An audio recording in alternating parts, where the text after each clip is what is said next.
एक बहुत बहुत ही खूबसूरत गांव था जिसका नाम था वीरनगर।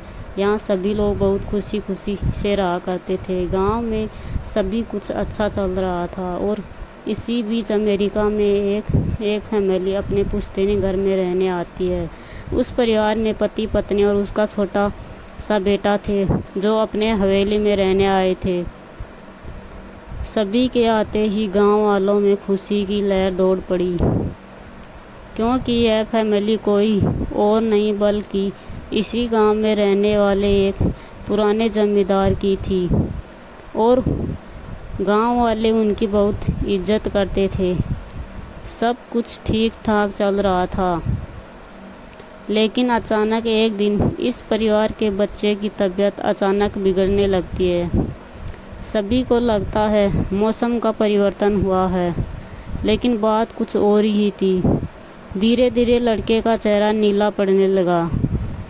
आनन फानन में परिवार ने डॉक्टर को बुलाया और डॉक्टर को भी कुछ समझ नहीं आया तो उसने पास में ही बने एक हॉस्पिटल में उन्हें स्वास्थ्य परीक्षण के लिए आमंत्रित किया ताकि बच्चे की बीमारी का पता लगाया जा सके। परिवार ने डॉक्टर की सलाह अनुसार हॉस्पिटल जाना ज़रूरी समझा। सारे प्रशिक्षण होने के बाद भी कुछ हासिल नहीं हुआ। जैसे ही सारा परिवार गांव पहुंचा तो गांव के कुछ बुजुर्गों ने बच्चे की हालत देखकर उन्हें ओझा के पास जाने को कहा। आज भी गांव में पुराने रीति रिवाज के अनुसार झाड़ू फूंक करके इलाज करने की प्रथा कायम है। परिवार सभी सदस्य बच्चे के लिए ओझा के पास भी जाने को तैयार हो गए। गांव के पास ही पहाड़ी में एक बाबा रहते थे जो कि काली विद्या में भी माहिर थे। जैसे ही उनके आश्रम की सीढ़ियों में वह बच्चा अपने परिवार के साथ पहुंचा तो ओझा जोर जोर से चिल्लाने लगे, तू क्यों आई है? इतने वर्षों के बाद भी तेरा बदला शांत नहीं हुआ। यह सब सुनकर बच्चे के माता पिता और गांव वाले दहशत में आ गए।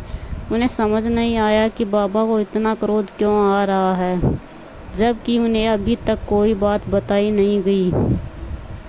लेकिन बाबा को तो काली माया में पारंगत थे, इसी वजह से उन्हें रूहानी ताकतों को पहचानना आता था।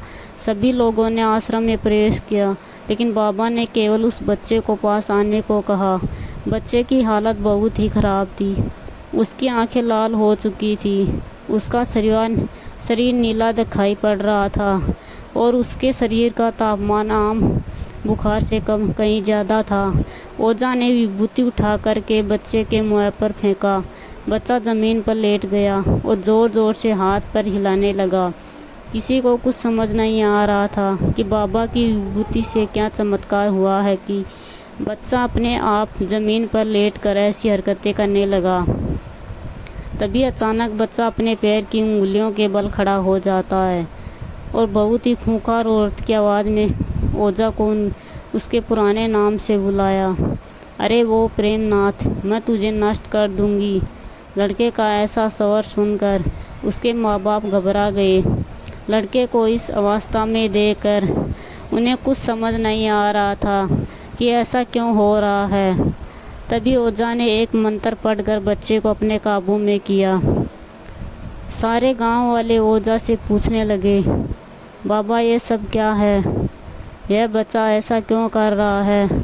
तभी ओझा ने बताया कि उसके अंदर कोई चुड़ैल आ चुकी है, जो कि आज 70 साल पहले चोरी के आरोप में जिंदा जला दी गई थी।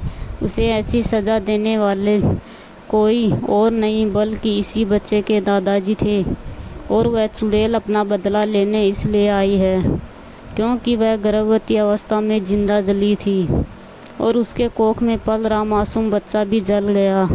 इसी वजह से वह उस वंश बच्चे को भी दर्दनाक मौत देना चाहती है ताकि उसका बदला पूरा हो सके। ये सारी कहानी जानने के बाद उसके परिवार वाले ओझा के सामने गिड़गिड़ाने लगे और अपने बच्चे की जान की भीख मांगने लगे।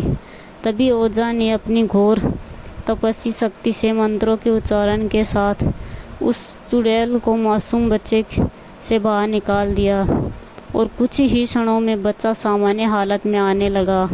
सभी को लगा कि सब कुछ हमेशा के लिए ठीक हो गया, लेकिन यह तो एक शुरुआत थी। Thank you.